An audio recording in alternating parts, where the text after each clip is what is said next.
The first witness, Mr. Chair, that have come forward with his affidavit, let me call Colonel Jovi Espinido. Purpose of this Quad Committee is aid of legislation. It may be my experience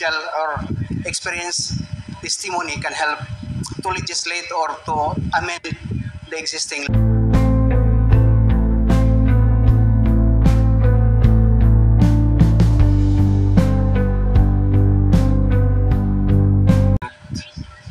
The first witness, Mr. Chair, that have come forward with his affidavit,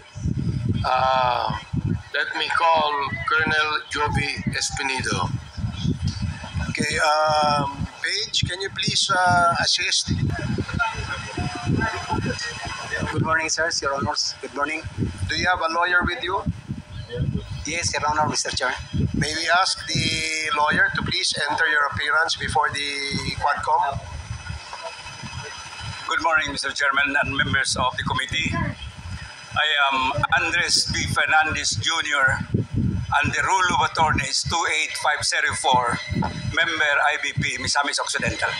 Thank you, attorney. So, magandang umaga ulit, Colonel Espinido. Meron ka bang opening statement? Meron ka bang prepared statement? Yes, Your Honor, Mr. Chair. May I ask everybody please to be silent for the moment so that magkarinigan tayo. Meron ka bang prepare na statement o meron kang gustong opening statement? My prepare and opening statement, Your Honor, Mr. Chair. Okay, sige. Please proceed.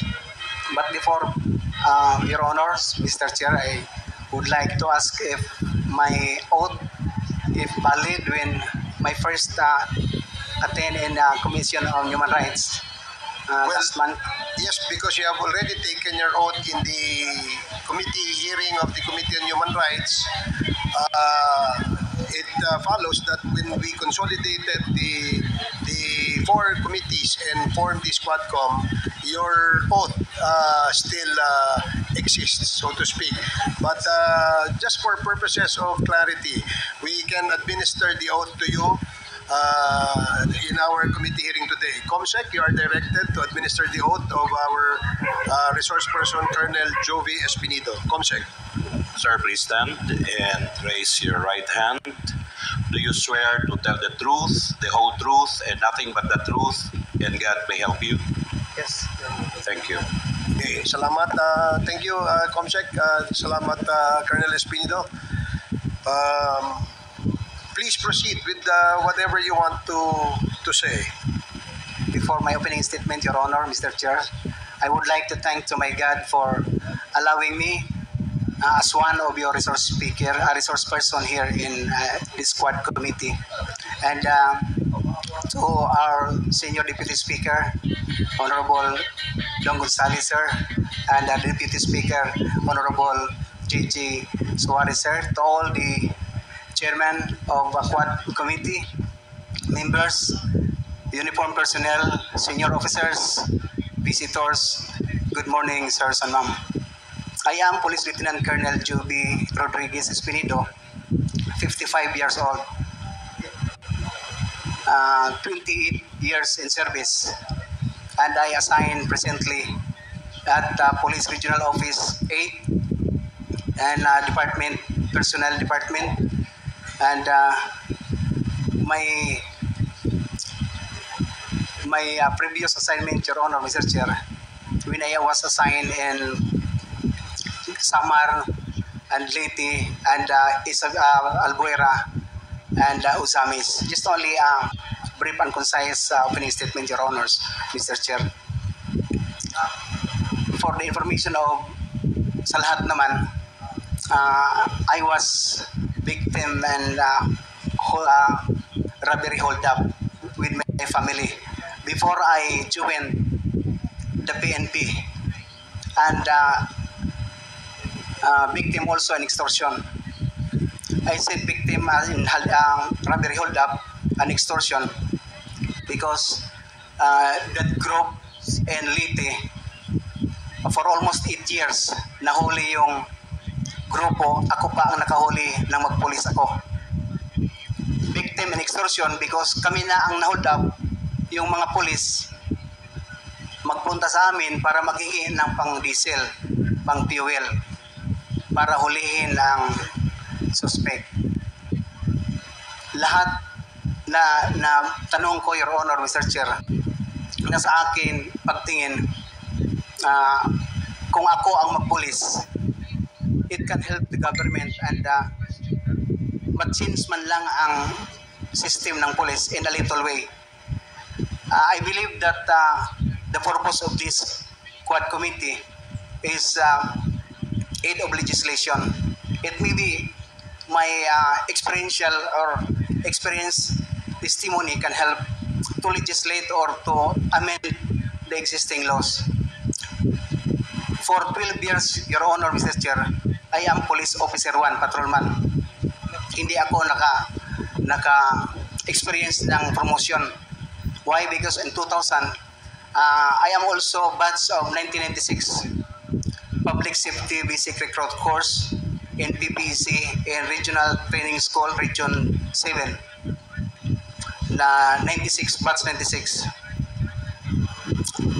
I have encountered, Your Honor, Mr. Chair, na ako ang na-assign sa City Anti-Narcotics ng Ormoc in the time. 2000, I filed complaint to the Military Ombudsman and the DOJ of Ormoc City for 14 uniformed personnel. Isa doon yung Regional Director for Administration, yung City Director ko, yung EP ko mismo sa station, yung Deputy. They are all 14 for bribery, direct bribery. Tumatanggap sila ng payula. Ako lang isa, Your Honor, Mr. Chair, ang nag-file ng complaint. I know, alam ko lahat kasi ako ang operatives ng City Anti-Narcotics Unit ng Ormoc at the time. Then after,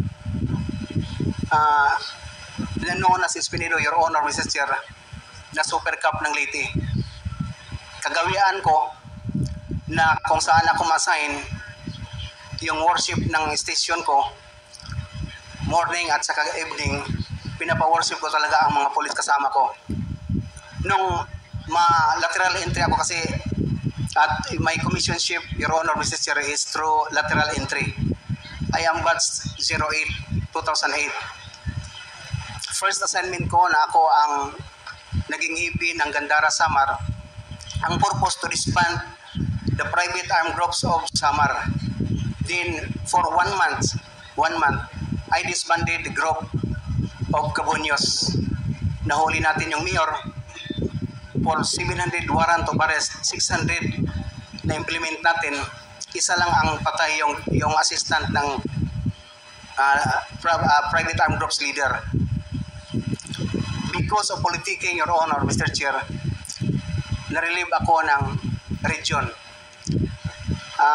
But fortunately, I believe that my assignment, maski kung saan, I considered it that all things work together for good, for there is a purpose. That is from Romans 8:28. So tinanggap ko, at saka nung ma-assign as Regional Director si Brigadier General Acer Dolina, na-request naman ako, Your Honor, Mr. Chair, na mag-lead ng Regional Anti-Illegal Drugs Special Operation Task Group ng Region 8 for 2014-2015. For 2 months, na-disband natin ang grupo ng isang drug lord na kompetensya ni Kerwin Espinosa at the time. We apprehended 60 to 70 mga malalaking pusher. Isa lang ang patay, yung drug lord mismo. So, instead na yung regional director ko nagtawag sa akin personally, Your Honor, na may spot promotion, pero ang nangyari, na-relieve ako sa Mindanao. Nung ma-relieve ako, ang rason, Your Honor, Mr. Chair, instead of appreciation, because of politicking again, Your Honor, Mr. Chair. So yun ang mangyari palagi sa akin. Tinanggap ko din, but for 6 months, when I was graduated and Police Intelligence Officers Course, schooling namin sa Cagayan, nanalo na ang previous administration. Si President Duterte na ang naging presidente 2016, na Chief PNP si Chief PNP Bato de la Rosa.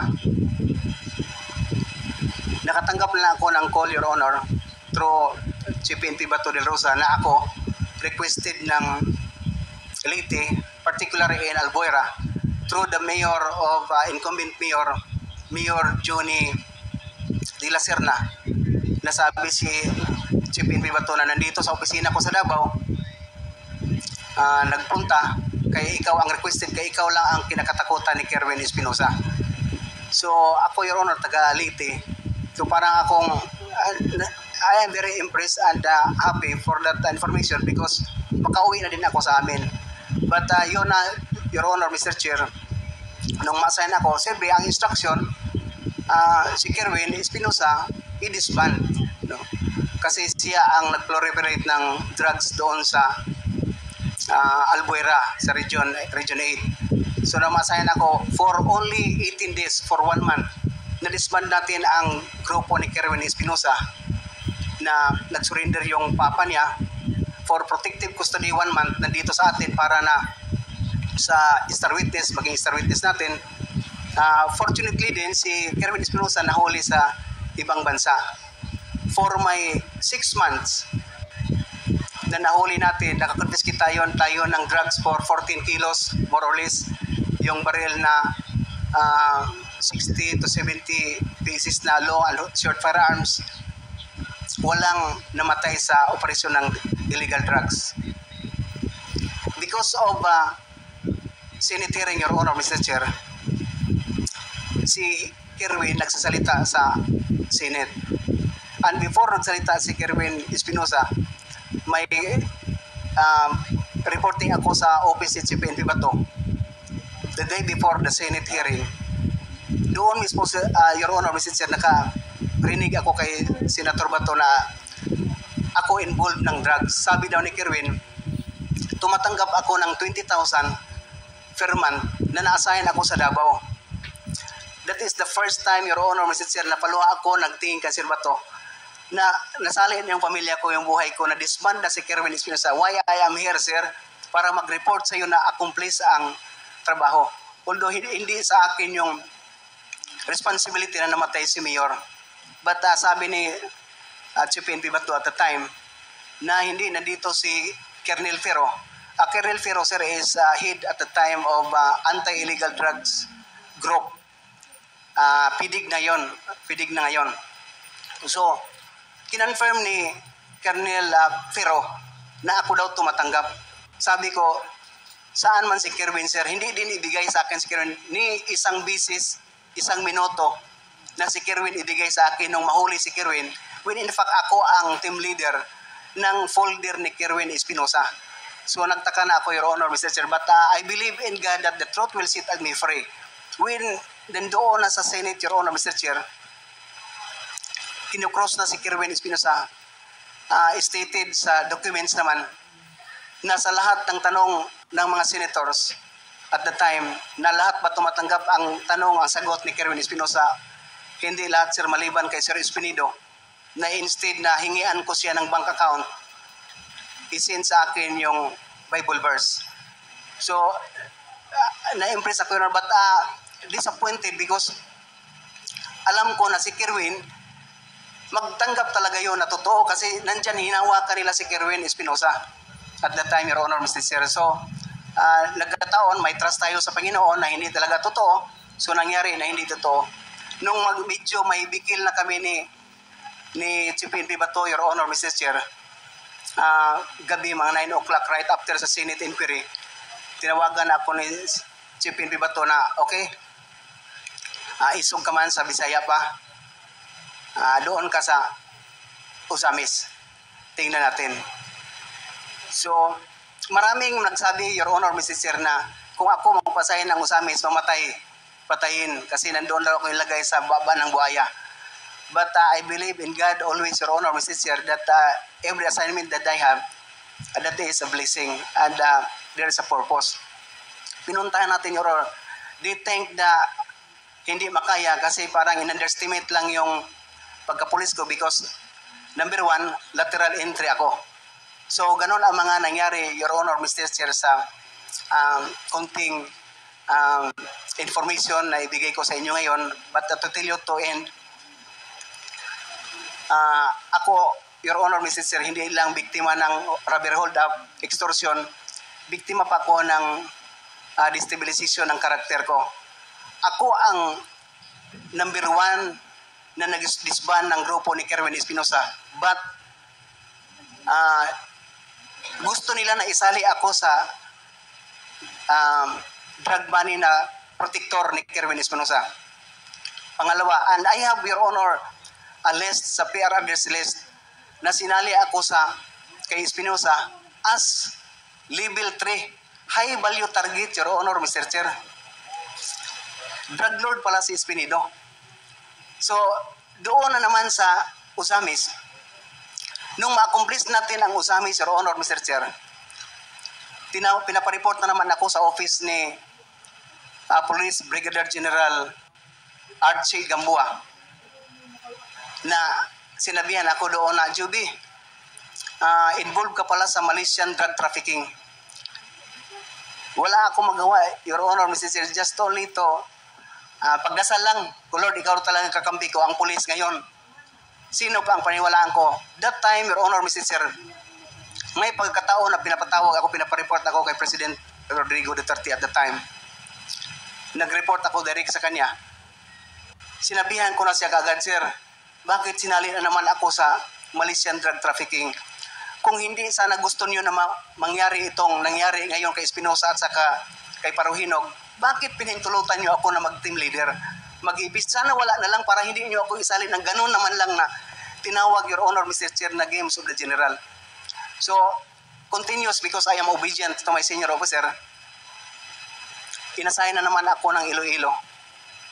Ma-assign tayo ng Iloilo, but before, Your Honor, Mr. Chair, may huli tayo accomplishment natin sa Usamis 168 na mga arrested person. They are all convicted. And siyam lang ang namatay for 2 years na mga poser. Siyam lang ang namatay. Sa drug operation, illegal drug operation ang masasabi ko, Your Honor, Mr. Chair. So, nung ako ma-assign sa Bacolod, from Iloilo, going to Bacolod, going to part of Negros Oriental, na mag-report ako na malapit na makuha natin, Your Honor, Mr. Chair, kung saan talaga ang drugs, going to Negros Oriental. Pinaipa-stop ako ng trabaho kasi mag-report si Espinido sa Krami kay kasali sa 357 drug watch list na naman. Nagpunta ako sa Camp Krami, Your Honor, Mr. Chair, hindi ko alam kung yun pala ang pakay ng pagpunta ko doon. Pinapapasok lang ako sa covered court, nakakita ko sa stage ang list, yung naka-font na 357 watch list ang present. Ako pa ang pinapauna na mag-drug test. Ako pa ang pinapauna na mag-lie detector test. Sabi ng mga officer sa loob lang, Your Honor, Mr. Chair, Juby, bakit nasali ka dito? Akala namin kalaban kita. Kalaban kayo namin. Pero bakit nasali ka dito? So, ang daming tanong because alam ng mga officer na nagtrabaho sa Espinido na may Panginoon na totoo. So, best practices for me, Your Honor, Mr. Chair, before I end. Kung saan ako ma-assign, makita mo, Your Honor, Mr. Chair, yung stasyon ko na makita mo, mapasok mo yung 10 commandments sa likod ng desk officer, yung Psalm 23:91 sa bawat poste ng station, yung mga signage ng checkpoint ko, Bible verse, at saka first offense ko, Your Honor, Mr. Chair, kung traffic violation lang, 10 commandments before ko mag-penalty sa kanila. Just to give emphasizing the police officer and even the constituents na talagang may Panginoon. Kasi sa akin, Mr. Chair, Your Honor, yung poser at saka user, they are all victims. Bigyan ko sila ng second chance. Kaya lahat ng mga estasyon na assign ako, I call the attention of the executive the mayors, the siblings, and the other relatives, nakausapin ko sila to give them a second chance. So yun ang maginawa ko, and it is recorded, Your Honor, Mr. Chair. So thank you for the time, Your Honor, Mr. Chair. And before siguro mag-in ako, sabi ko pa nga, I would like to distribute my sworn statement to make you have a perusal and reference. Sige, Comsec, please help them. Although copies of the affidavit have already been distributed earlier, and I'm sure the members have read the affidavits or the affidavit. So we will now proceed with the interpellation. Thank you, Colonel Espinido. Salamat. First to interpellate is Congressman Joel Chua. Is Congressman Chua present? Thank you, You are Mr. recognized, Chair. Congressman Chua. May I proceed, Mr. Chair? Please proceed. Thank you, Mr. Chair. Colonel Jovi Espinido, meron po ditong affidavit na sa page 7 po, nakalagay po dito, Jovi Espinido, at ito po ay notaryado, at may pirma po dito sa taas ng pangalan na Jovi Espinido. Ito po bang pirma ay pirma po ninyo? Yes, Your Honor, Mr. Chair. Maraming salamat. At ang kada pahina po nito ay may pirma po na initial sa baba po.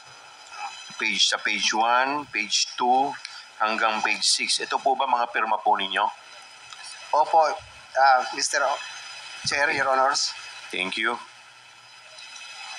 Kanina po binabanggit po ninyo na kayo po ay active member ng PNP. So, ano ho ang inyong position ngayon at saan po kayo ngayon nakadetail? For me, now presently, Your Honor, Mr. Chair, at Department of Personnel, non-duty status for going to retire, Your Honor, Mr. Chair. Non-duty status, so ang ibig pong sabihin kayo po ay naka-floating, tama po ba? Yes, Your Honor, Mr. Chair. So, ano po ang, alam po ba ninyong dahilan? Ba't po kayo naka-floating ngayon?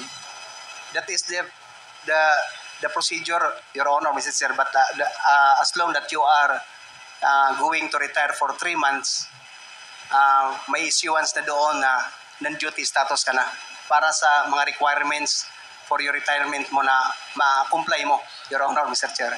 Okay, so ibig sabihin po, 3 months from now, kayo po ay magre-retiro na sa serbisyo.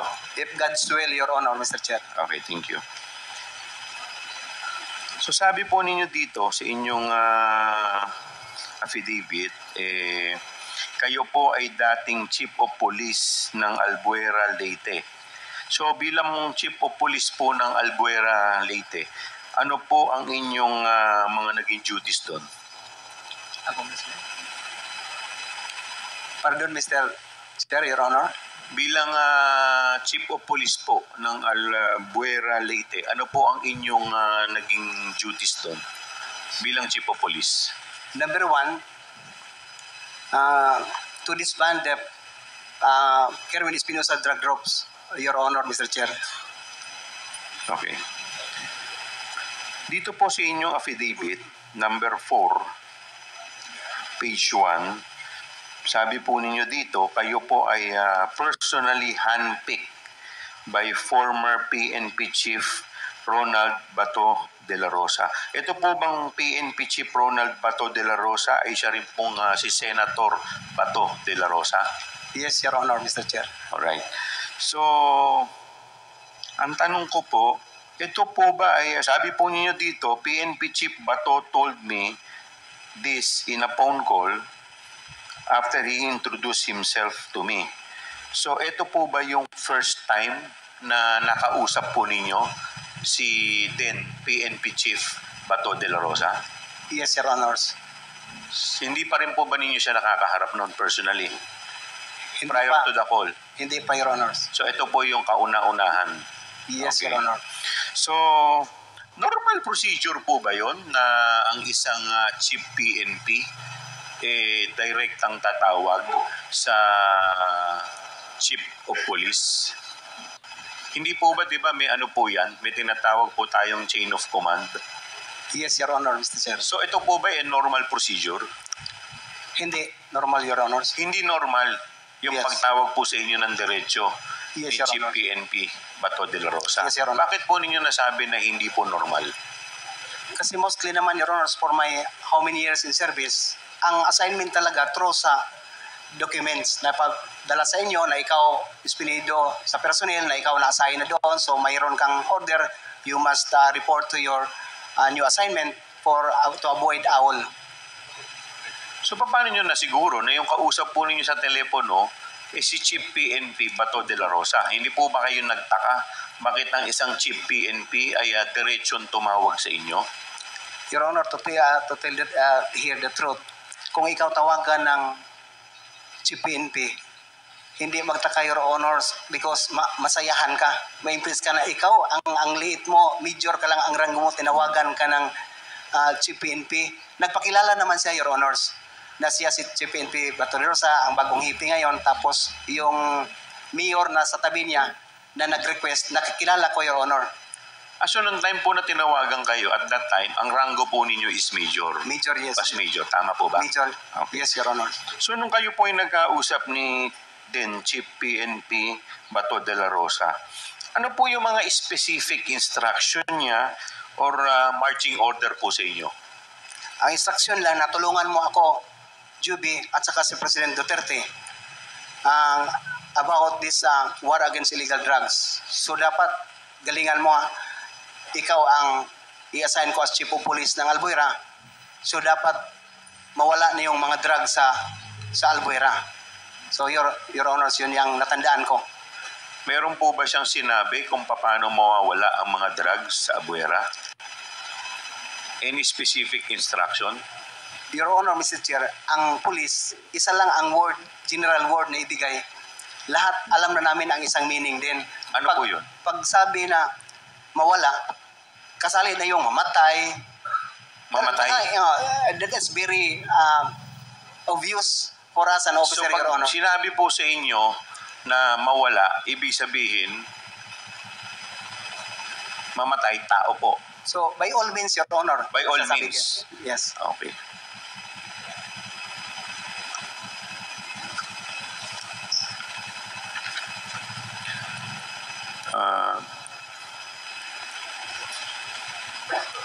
Dito po sa inyong affidavit, sinabi po ninyo,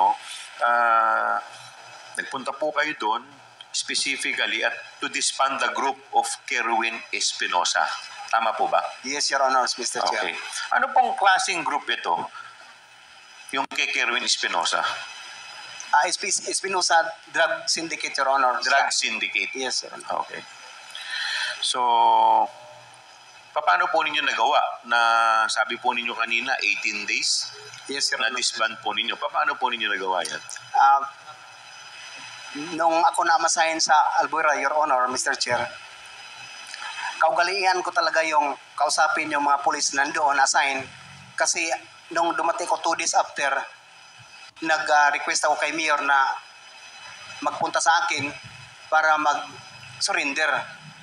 So, ang sabi ng mga police non-commissioned officer, yung mga sarhento na magpa-relieve sila kasi takot sila na ako ang hipi na talagang madadali si Kerwin kasi alam nila ang prinsipyo ni Espinido, Your Honor, Mr. Chair.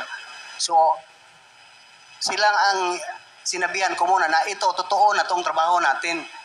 Samahan niyo ako para matapos ang problema taga dito kayo sa Albuera. After 2 days, Your Honor, Mr. Chair, na pakinggan ko na lang through sa media na si Mayor Espinosa nag-surrender sa Camp Crame direct kay CPNP de la Rosa.